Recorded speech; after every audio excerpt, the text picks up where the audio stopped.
Does garden soil need to rest? I'll share my thoughts on this topic in today's video.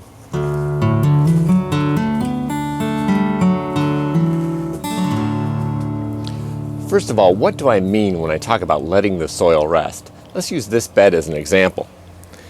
If I wanted to let this soil rest at some interval, perhaps every 3 to 5 years, I simply wouldn't plant any food crops here. Instead, I might add fertilizer, compost, and mulch, and let the soil rest for a few months or even a year. If I planted anything at all, it would be something that improves the soil, like a nitrogen-fixing cover crop. The goal is to improve soil structure, restore soil life, and replenish nutrients and organic matter in order to restore soil fertility. So do I need to let the soil rest? It all depends on the approach I use. If I use an approach that destroys soil structure, kills soil life, depletes the soil of organic matter and nutrients, and increases erosion, then yes, letting the soil rest is helpful. But if I disturb the soil as little as possible, keep it covered with organic matter, and continually feed the soil food web, I can actually grow food and improve soil fertility at the same time without ever having to let the soil rest. Now let's go into more detail about these two approaches to give you a better idea of what I'm talking about. Letting the soil rest would be helpful if I frequently tilled, didn't keep the soil covered, grew in monocultures, didn't return organic matter to the soil, and used NPK fertilizers but didn't replenish other nutrients in the soil. This approach destroys soil structure, kills beneficial soil life, increases erosion, depletes the soil of organic matter and nutrients, and increases pests and diseases that use the monoculture crop as a host.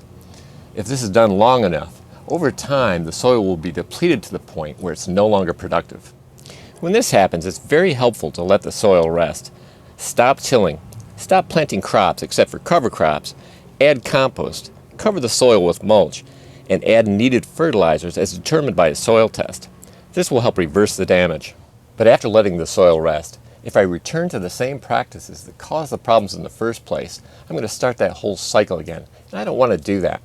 Instead, I recommend using an approach that allows you to grow food and improve soil fertility at the same time without ever having to let the soil rest.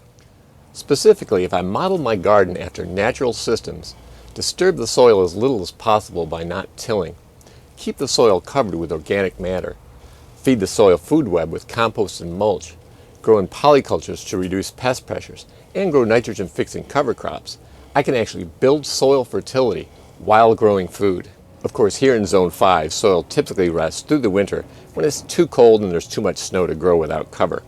But here in this part of the garden, I've grown year-round continuously for many years, and by using the practices I just described, the soil keeps getting better and better. And the same approach can be used in warmer climates where you don't need cover to grow year-round, and you shouldn't have to rest the soil there either. Hey boy, ready to say goodbye? All right, let's do it.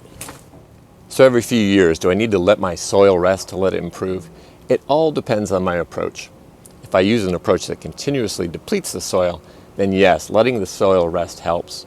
But if on the other hand, I use the practices I just described, I can actually grow food and build soil fertility at the same time.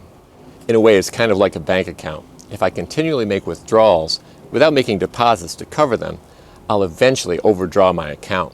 But if I make deposits equal to or greater than the withdrawals, my account will remain solvent.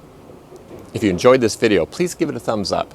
And if you haven't already, please subscribe for more videos on how to grow a lot of food on a little land without spending much or working harder than you have to.